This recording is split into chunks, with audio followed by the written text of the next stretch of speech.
Yo. What's up, YouTube? I'm back with another banger with y'all, man. If you're new to the channel, go that like button, subscribe, and go comment. We're gonna talk about the secret beef between YBS and Young Go Getters. I want to say like more like Little Scooter and YGT because I ain't even gonna lie. Like, to truth be told, and that's why I give my city some credit right here. It be so small. You hear about more things in the streets than you hear about on the internet now. Some certain things may get out there. Maybe I might have missed it, but I didn't even know on first hand them two had problems. Now, when I saw the video you seen in the beginning, the dude they were fighting, but you gotta realize in this time period, I'm gonna take it back. I'm gonna give y'all a little timeline. Timeline from beginning to the end. So during the year 2024, 2014, which is 10 years ago. I can't believe it's been 10 years already since the Baltimore rap scene was coming to its rise. We had certain rappers from east to west to south. So many different names just coming out the woodworks. And I love the fact that we were starting to finally get some talent going there in the city. So start off with Little Scooter. Little Scooter was definitely rise to prominence. He been grinding. He been making mixtapes since 2011. He's been killing it, man. I think every time I listen to his music, I hear that pain, that storytelling, and that makes me better as a rapper because you gotta learn from the best, and he's one of the best. Actually, truth be told, I think I'm gonna put him at top one just because what he brought to the table, he influenced a lot of people, and his legacy will always live on.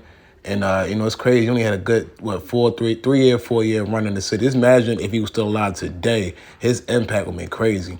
And YGT is another artist that was coming out during that time period with his camp. With YGG, Little Stacks, YGG Dre, so many different artists. But I believe I ran into YGT one time in person. Them dudes, they serious, man. They was quiet. They stayed themselves. They wasn't really like, doing too much. But they cool peoples, though. But back to what I was saying, these two groups collided for no reason, man. And that's the problem with the city of Baltimore. They feel like every time when somebody want to get to the top, it's always something that gets in their way. So what I mean is, it's always something that has to be somebody else got to get over the next person. Somebody don't never.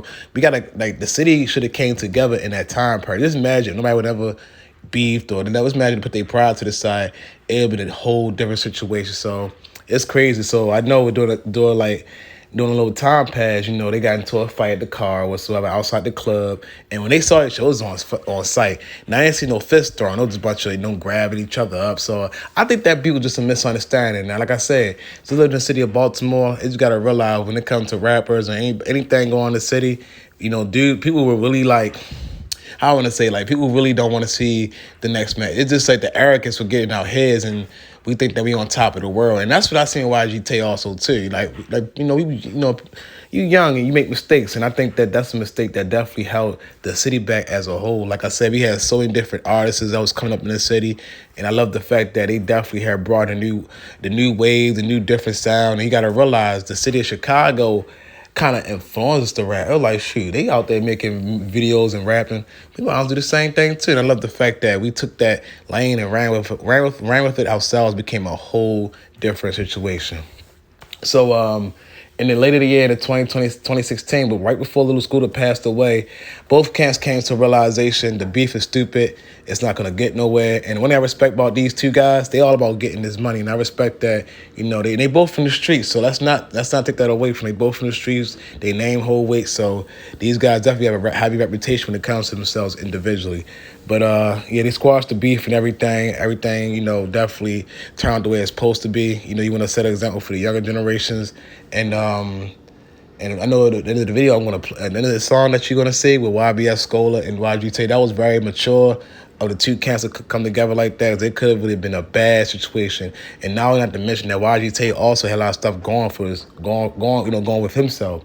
All the beefs and everything going on. So it was just a lot going on that time period. Just so many things, man. So it was a crazy, crazy situation. I'm glad those guys definitely put their good minds together and collaborate on a good song that I actually enjoy listening to this day. And rest in peace to Little Scooter, man. Like I said, I'm giving him his flowers. He's one of the best to ever do it. It would never be like him that's going to touch the mic again. So, it's really sad and unfortunate how cruel this world can be. You have all the talent in the world, and it can be taken away from you just like that. And hang around the type of people that's going to bring you down. So you always got to get away from the people that don't got nothing going on. And free Mr. YGG, man. This is another situation that's kind of crazy, because he put himself in a situation that he not need to be in. Still in the streets, still selling drugs. Like, come on, we got to be better than this, man. You got to, once you started rapping, you should have just been a rapper, because the feds and everything else was all going to come back and bite you. So it's a lot of in-house things that was going on with his camp and him dealing with the law. So he put himself in a bad situation. So I know as of right now, I believe he has a 15-year sentence. So he's going to do his time, and he'll be home when he's a little older. So hopefully he can, help guide the youth into a better situation and come out with a positive movement. So I'm rooting for you, Mr. YGT. We got to, us as artists, we got to stick together, man. We can't keep trying to go against each other and thinking that's going to make us all more bigger than it's not. And I'm glad these two guys definitely settled their differences. And right before Little SCOOTA got killed on June 25th, actually, they was all at a pickup basketball game. So it's good they did a lot of positive things for the city that never gets talked about. They always talk about the street stuff, but never talk about the positive things, that we do as a whole in the city. So it's crazy that I all think about it, man. But that's all I gotta say, man. I'm just giving y'all a quick rundown of the truth behind the secret beef between Little SCOOTA and yggtay. So I think that beef, that was a misunderstanding, and that's something that that's something the city didn't really care about that much. But it is what it is. But I'm out here, world. Y'all have a blessed one. Y'all stay safe. Have a great weekend. And I'm out with it, world. Peace. In the trap where you find us. If it get cold, we chain climbers. It's the go-getters and shiners. Go-getters and shiners. Go-getters and shiners.